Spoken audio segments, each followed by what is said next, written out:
ಧಾರವಾಡಕ್ಕೆ ಪ್ರತ್ಯೇಕ ಮಹಾನಗರ ಪಾಲಿಕೆಯನ್ನು ಮಾಡಲು ವಿಳಂಬ ಮಾಡುತ್ತಿರುವ ರಾಜ್ಯಪಾಲರು ಇದೇ ರೀತಿ ಮುಂದುವರೆದರೆ ಹೈಕೋರ್ಟ್ ಮಾದರಿಯಲ್ಲಿ ನಾನು ಏಕಾಂಗಿಯಾಗಿ ಹಗಲು ರಾತ್ರಿ ಅಮರಣಾಂತ ಉಪವಾಸ ಮಾಡಬೇಕಾಗುತ್ತದೆ. ಇದಕ್ಕಾಗಿ ಇನ್ನು 4 ದಿನ ಕಾಯುತ್ತೇವೆ ಎಂದು ಹೈಕೋರ್ಟ್ ವಕೀಲರ ಸಂಘದ ಅಧ್ಯಕ್ಷ ಬಿಡಿ ಹಿರೇಮಠ ತಿಳಿಸಿದ್ದಾರೆ. ಅಲ್ಲದೆ ಧಾರವಾಡದ ಪಾಲಿಕೆ ಕಚೇರಿ ಮುಂದೆ ಮಾಜಿ ಸ್ಪೀಕರ್ ವೀರಣ್ಣ ಮತ್ತಿಕಟ್ಟಿ ಹಾಗೂ ಬಸವಶಾಂತಿ ಪ್ರತಿಷ್ಠಾನದ ಅಧ್ಯಕ್ಷ ಮಹಾದೇವ ಹೊರಟ್ಟಿ ನೇತೃತ್ವದಲ್ಲಿ ನಡೆದ ಪಕ್ಷಾತೀತ ಹೋರಾಟದಲ್ಲಿ ಬಿಡಿ ಹಿರೇಮಠ ಭಾಗಿಯಾಗಿ ಎಚ್ಚರಿಕೆ ನೀಡಿದ್ರು.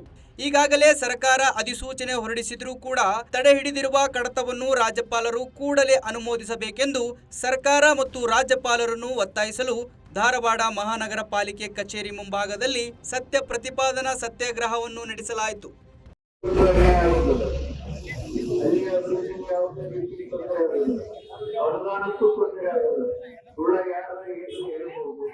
ನಾನು ಗೋಕಾಲದಿಂದ ಎಲ್ಲವನ್ನ ಅರಿತುಕೊಂಡು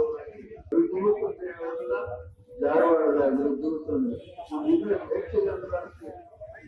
ಎರಡು ಮಾನವ ಇನ್ನೋಡಿ ಇದೀಗ ಆದಂತಹ ಪಾಯಿಂಟ್ ಸಹಿತ ಕೇಂದ್ರ ಸರ್ಕಾರದಿಂದ ಬಹಳಷ್ಟು ಅನುದಾನ ಬರ್ತಾ ಇದೆ.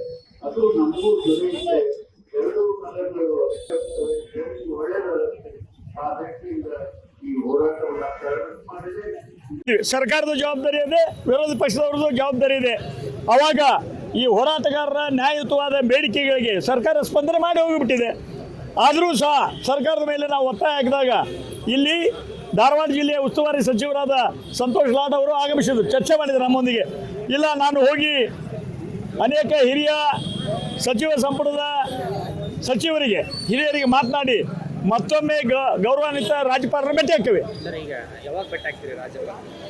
ಈಗ ಅವರು ಹೇಳಿದ್ದಾರೆ ಅಷ್ಟೇ ಅಲ್ಲ, ಆಕಸ್ಮಿಕವಾಗಿ ಇದೊಂದು 3-4 ದಿನ ಈ ಸತ್ಯಾಗ್ರಹ ಮುಂದುವರಿತದೆ. ಸ್ಪಂದನೆ ಇಲ್ಲದೆ ಇದ್ದರೆ ಇಲ್ಲ, ಬೆಳಗ್ಗೆಯಿಂದ ಈಗ ಹಿರಿಯರು ಎಲ್ಲರೂ ನಿರ್ಧಾರವನ್ನು ಎಲ್ಲರೂ ಕೂಡಿ ಮಾಡಿದ್ದೇವೆ.